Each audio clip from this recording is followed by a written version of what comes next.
Imagine placing a door in AutoCAD. It snaps to any wall, even angled ones. You can instantly change its size and it even creates the opening automatically. In this video, I will show you exactly how to build this smart dynamic door block step by step. First of all, we need to draw a door in order to be able to convert it to a dynamic door block. But before that, there are two important things. One, especially for me. I always turn off the grid mode here as it's confusing. Secondly, let's type on our keyboard units and decide the units we are currently drawing in. I would like to go for centimeters and hit OK. Now, let's start to draw our door and type on our keyboard REC for rectangle and hit enter. Click and let's type 5,20, enter. Let's select this part and go for copy and copy to the right side by 100 units. But as you see, we need to enable the ortho mode. Great. 100 units, enter, and escape. Again, REC for rectangle. Let's snap to this endpoint here and type 5,95, enter. Great. Now, let's type arc and choose center and draw from this endpoint to this endpoint to this endpoint here. Great. Our door got shape. Now, before we move on and create our dynamic door block, one more thing, very important, which will make a lot of sense at the end of the tutorial when we see our dynamic door block in action. Let's type REC for rectangle, hit enter, and click from this endpoint to this endpoint here. Now, let's make it slightly bigger by 1 unit up and 1 unit down. Great. Now let's type wipe out, hit enter, choose polyline, and select our rectangle. Erase polyline, yes. Now, as you see, it wiped out some part of our door.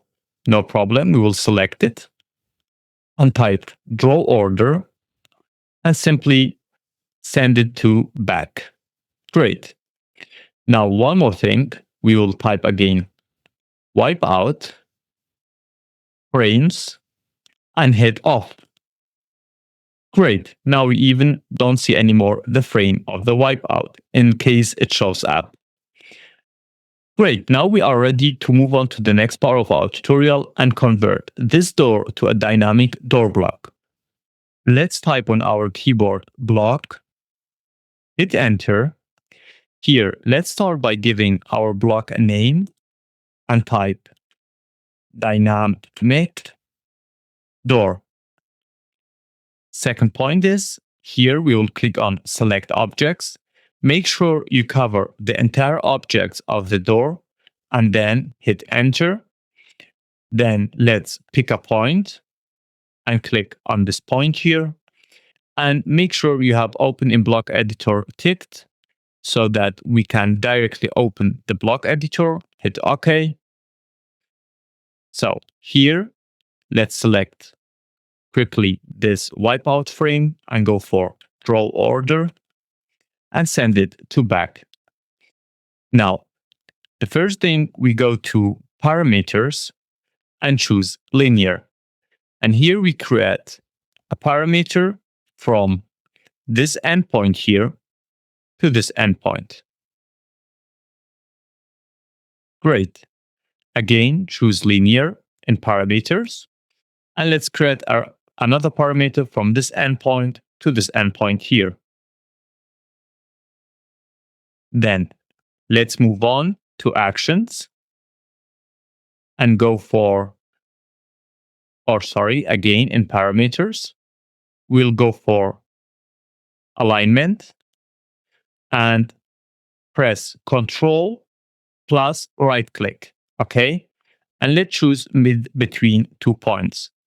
So midpoint 1, and then this endpoint, and slightly you see rotate so that this flip here shows downward, okay? This alignment tool should show downward, point downwards, okay?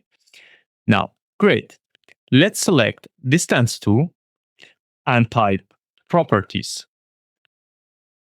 Here, we go all the way down in this, find chain actions and go for yes. Number of grips, we would like to go for 0. Great. Now, let's select distance 1 as well.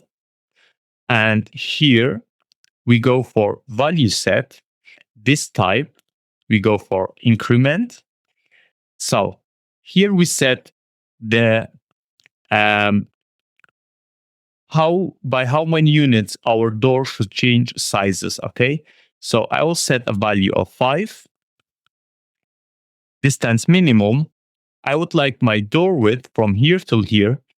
If I change its size, it should be 70 as minimum. And if I want to make it bigger, it should be 120. Great.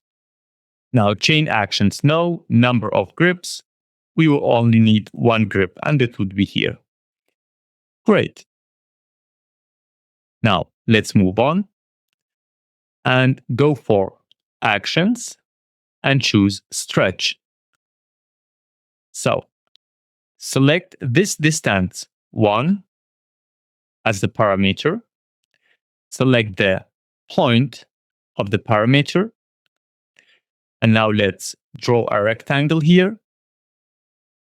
Make sure we select these ones here and make sure you select also distance 2. Okay, so this rectangle here and also distance 2. Okay, should be selected and then hit enter.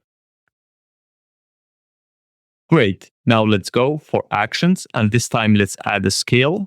Click. Distance 2, select parameter, select objects, this arc here, and then hit enter. Great. Now let's move on. And again, we need to add a stretch. Let's set distance, select distance 2. Now let's create, we need to select a point. So this point here. Oh, I did a mistake. Okay, let's do it again. Stretch, distance 2, select the parameter point here, create a rectangle here, and then we want to stretch this object. So we select this one and hit enter. Great. Now, let's select this stretch here and slightly modify its settings in the properties. Angle offset, we will choose 90 and hit enter. Great. Now, one more time stretch. Select the distance 1. Select the parameter distance 1. Okay, so I have to click it again. Select the node, click, create the rectangle. Great. And then click from left to right so that this flip, this alignment tool is selected. Okay, and hit enter. Now we are done with our dynamic door. Let's test it out and hit close block editor. Save changes to the dynamic door. Yes. Now it's time to try out our dynamic block and see how it works. Let's type on our keyboard PL for polyline.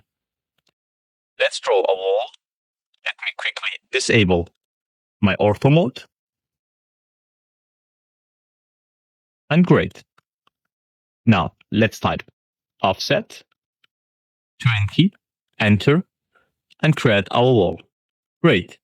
Let's cross our wall and also hatch it and see our dynamic block in real action. Hatch, enter, and hatch the wall. Great. Now select the door, choose from the align tool of the door, and simply as you see, it automatically aligns to the walls. And that's not all of it. Let's simply Click. Great. As you see, it automatically aligns to the wall. Let's click it and also type draw order, front. And as you see, it automatically creates a cutout for the door location. This saves time and effort. We could also click our door and even change parametrically its size, make it smaller or make it bigger.